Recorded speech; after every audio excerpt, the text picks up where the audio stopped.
New REI nurses. Take your career to the next level with NROCS, the Nurses in REI Communication, Knowledge and Skills online certificate program from ASRM.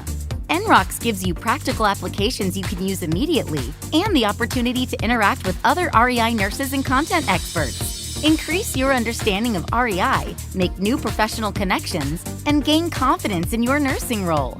To learn more about NROCS, visit asrm.org/nrcks.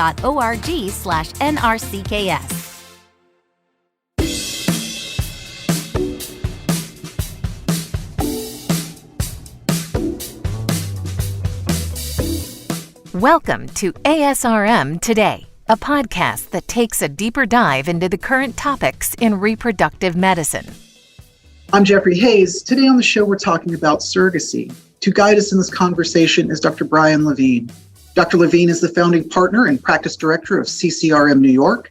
He has many years of experience in IVF treatment, IUI treatment, PCOS treatment, gestational surrogacy, LGBTQ reproduction, and many other areas. He's board certified in both reproductive endocrinology and infertility and obstetrics and gynecology. He leads the industry in normalizing open dialogue about infertility, a medical condition affecting 1 in 8 couples, and educates prospective parents on a national level. Also, if that wasn't enough, he's also the founder of Nodal, which we are going to discuss further shortly, and serves as CEO in addition to his ongoing clinical practice. Dr. Levine, thank you so much for coming on ASRM today. Well, thank you, Jeffrey. I am beyond excited to be here. Fantastic. As I do with all of my first-time guests, how did you become interested in reproductive medicine? So, I think what people recognize is that the field of reproductive medicine is a small one, right? There's only about 45 to 50 of us that come out of training a year. And all of us typically have a unique story of how we ended up in this really small field. For me, I went to college being a pre-med biology major.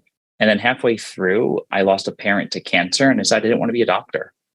I ended up, after graduating from college, started a PhD in molecular biology and genetics, and it was awful. I spent a year doing it, and I was like, this is just not the right thing for me. And so in 2003, I applied to medical school at that time and ended up going to NYU. Going into medical school, I totally thought I was going to be an ENT, ear, nose, and throat doctor, because I always liked technology. And it was really on the cutting edge of technology of helping people hear. And I wanted to be on the happy side of medicine.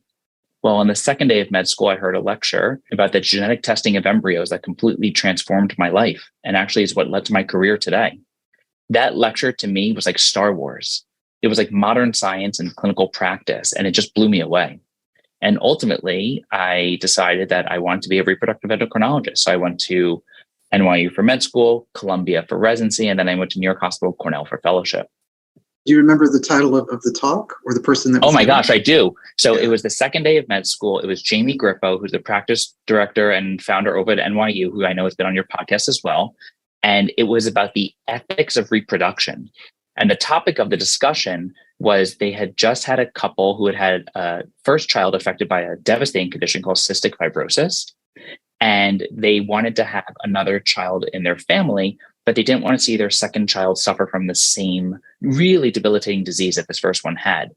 And so the question was, what do you do with embryos that you create that are affected? And it was part of our welcome to med school. These are the ethical decisions that doctors make. I remember everything about it. I remember where I was sitting. I remember literally my jaw probably being open. I could have caught flies. I mean, I literally sat there and I was like, oh my gosh, this is amazing. Because it was at that moment that I realized that in the world of reproductive endocrine and infertility treatment, you're doing some of the smallest surgery on earth, right? Injecting the world's smallest, or the smallest cell in the human body, which is a sperm, and injecting that into a single cell, an egg. And then you're growing an embryo in a laboratory environment. And then you're taking a biopsy or a sampling, which is probably the second smallest surgery after ICSI, to sample that embryo. And so to me, I just sat there with the tech and then the ethics and the medicine and the fact that I didn't have to be on the sad side of healthcare. And I was like, this is right for me. You were mentioning you had a tragedy in your life that sort of set your thinking too on a different path, I can imagine. I want to ask you then is how does such an experience then shape you as a physician in the way that you approach care for people? That, again, not always in tragic circumstance, but just Sure. in general. Yeah. So my father died from pancreatic cancer at 58 years old. It was a devastating diagnosis, and his clinical course was short because the disease, in my opinion, thankfully was caught in a very late stage. So there was not a lot of suffering that was associated with it. With that said, if you were to ask me what is my favorite title or description, it's none of the ones that you use to intro me on this podcast. My favorite title is Dad, and I have 2 little kids at home. And to me, I'm incredibly proud of being a parent, of being a father, of being a partner. And that's what actually drives me forward every day as a clinician. The greatest joy that I have is seeing my family grow, and is helping other people have their own families and either start or grow their families. And so out of the loss that I had in my life, it's completely galvanized my desire to help people have the simple pleasures, someone to look up to and look down to and mentor along the way. So I'll segue then into surrogacy, because this is for many in reproductive medicine, this is a difficult subject. This is a difficult topic, and a lot of people don't know how to approach it. You have started a website and a whole movement here with Nodal. The website says surrogacy the way it should be. And I was wondering if you could unpack that statement just a little bit for our listeners. Absolutely. So to understand what Nodal is to understand where it came from. And so as a clinician practicing medicine in the state of New York, in 2021, we had the unbelievable opportunity to finally offer surrogacy to our patients. Now, as part of the CCRM network, or the Colorado Center for Reproductive Medicine Network, we have 11 clinics around the country today. So surrogacy has always been one phone call away for us, where we've been actually able, in fact, we had a patient who cycled in New York to send the embryos to one of our partner clinics. So we've always had an option to help our patients who are on that surrogacy pathway. However, when surrogacy was legalized in the state of New York in 2021, we saw an influx of interest. What we saw is that patients now wanted to come here because we could actually do the transfers here. Right before that, we couldn't do the transfers because there were no legal protections for either the intended parents, the people seeking to use a surrogate, or the gestational carrier, which is colloquially called a surrogate. So as the influx of interest continued from February until July, I recognized very quickly that the system was broken. In fact, I noticed in a very visceral sense, I was hating these conversations, because what I was hearing from patients was that supply and demand economics were controlling the entire process. In an industry of surrogacy, which is very small in the United States today, right, according to the CDC data from 2019, which is the most recent data that we have, approximately 5,000 to 6,000 successful journeys occurred. Well, how do we know that? Because they say there's 5,000 to 6,000 successful births through surrogacy. What we don't know is how many attempts were made, how many people didn't get pregnant, or how many people, had a transfer, no outcome, or had a repeat transfer. So we'd assume that maybe at a 50% success rate, because these are, proven people who've had children in the past, maybe there were 10,000 total attempts in 2019, but we still don't even know that number, right? Because unfortunately, neither the CDC nor SART are able to actually report that clearly. But what I realized was that as the interest continued to build, patients were telling us ridiculous things. They were telling us that the costs were exceeding $100,000, exceeding $150,000 or $200,000. Or sometimes they were being asked to give a deposit on their first phone call to hold a spot online because there was a wait list that was building. Or people were told that the search criteria used by one agency were far superior than the search criteria of another, or the medical record review by one agency would be far superior to the other. And what I realized pretty quickly was that in this poorly regulated space, supply and demand economics were at play, but the supply was being deemed as the surrogates. The demand were the people who wanted to do this, the intended parents, and our patients were suffering. And as the costs were continuously going up, what we recognized was that the system was broken because the women who were doing the heavy lifting, the surrogates themselves, they were not seeing an increase in the compensation as a result of making this incredibly heroic and altruistic move. Instead, what we were seeing is that the middleman or the broker was the one that was really getting the lion's share of the new fees that were associated with this highly desired yet hard to access area. So then it's safe to say then that this strange financial, really quagmire, as it would be, is sort of not helping the stigma attach, or it's attaching a stigma really to surrogacy. Yeah. And so, I always say it was the perfect storm for me because it was 2021. We were just coming out of what felt like the pandemic. Surrogacy had been permissible in the state of New York for 6 months. And what I've been hearing from patients was all these terrible stories because it was seeming that it was going to be cost prohibitive, time prohibitive, and emotionally prohibitive, right? A lot of people even said, I don't have the bandwidth to deal with another no after dealing with the pandemic and potentially having to, lose their job or relocate or things like that. And what's fascinating to me as a clinician is that, I took an oath to do no harm.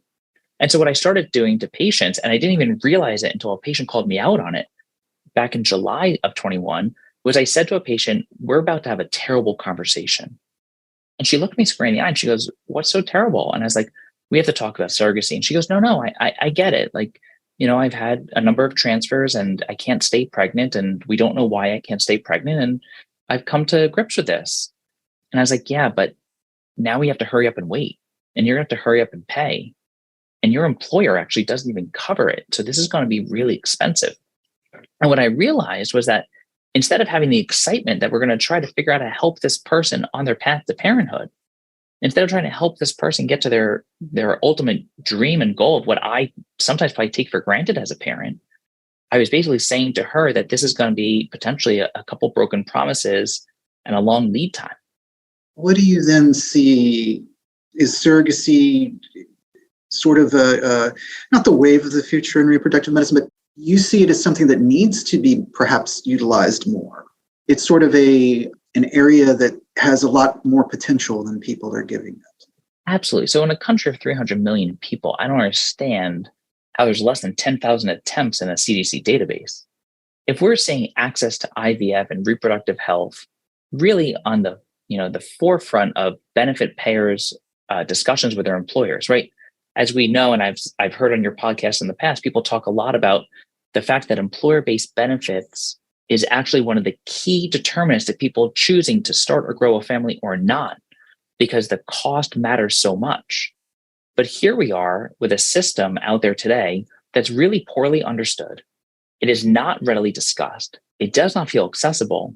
And if you happen to be a single father by choice, or a gay male couple, or a woman who's had cancer, or a woman born without a uterus, or a woman who can't be pregnant or stay pregnant, that entire grouping altogether may not have the opportunity to move forward. And everyone goes, oh, I'll just adopt. But that's a whole nother industry to discuss. And it's not appropriate to mix the two together. And so instead, what we recognize is that the system of surrogacy in America today is underutilized, underdiscussed, and underappreciated for how important it is for helping our patients become parents and families grow. Do you think that many, and I'm just asking for an opinion here, of course, but Sure. And you don't have to answer it if you don't want. Do you feel that there seems to be an almost subversive element attached to it, right? Like people might feel, I'll use the term weird, in saying that, well, I'm going to go with, someone else is going to carry my child, someone else is going to actually do, as you said, this very altruistic work, and I go back to using that word stigma also, because I think that a lot of times there's just so little known about, as you're pointing out, about this process of surrogacy. And it just feels, I guess, this isn't something that comes up over dinner conversation. You know what I mean? Yeah. I guess I'm trying to get at is like, how do we normalize it, right? How do you normalize something like surrogacy? So, I think you bring up a wonderful point, which is that there is this stigma and almost feels like there's a curtain in front of the entire industry where some people don't want to look behind that curtain. And so it's almost easier to not know how it all works because there's all of these unspoken fears and concerns. What if she runs away with the baby? What if it's not mine? What if we find out that she drinks in the pregnancy? What if we find out that she runs off to a state and she has to have a termination because it's not normal and that she has the baby and now I'm responsible? Those questions are all really normal. And I will tell you now that if you go into Google and type the word surrogacy, what will come up is not the ASRM website as I wish it did. It is not reproductive facts as I wish it was. It is neither Resolve, nor SART, nor CDC. Instead, what you see is a lot of lead gen organizations that are helping people with their search engine optimization for commercial surrogacy agencies. Or you're finding news stories about the rich and famous who conceived through surrogacy and just popped up with a kid on the red carpet. But the mystique of surrogacy is one that I think is important as a reproductive endocrinologist to speak to our patients about this, to help them understand that even though the matching and the agency aspect is unregulated, the care provided is by doctors. The care provided to these individuals is one by the clinic that you've trusted for so long, that there are very structured ways to evaluate someone, that there is an entire ecosystem, and there are recommendations from the American Society of Reproductive Medicine, or ASRM, practice committee on what are the best practices to do so. And when you realize that lawyers can write contracts and doctors can do evaluations and social workers can do home checks, you realize that it's actually very safe if done above boards. Well, again, thank you so much for coming on the show. Thank you. You can subscribe to the show on Apple, Google, or wherever you get your podcasting needs done. Until next time, I'm Jeffrey Hayes, and this is ASRM Today. This concludes this episode of ASRM Today. For show notes, author information, and discussions, go to asrmtoday.org. This material is copyrighted by the American Society for Reproductive Medicine and may not be reproduced or used without express consent from ASRM. ASRM Today series podcasts are supported in part by the ASRM Corporate Member Council. The information and opinions expressed in this podcast do not necessarily reflect those of ASRM and its affiliates. These are provided as a source of general information and are not a substitute for consultation with a physician.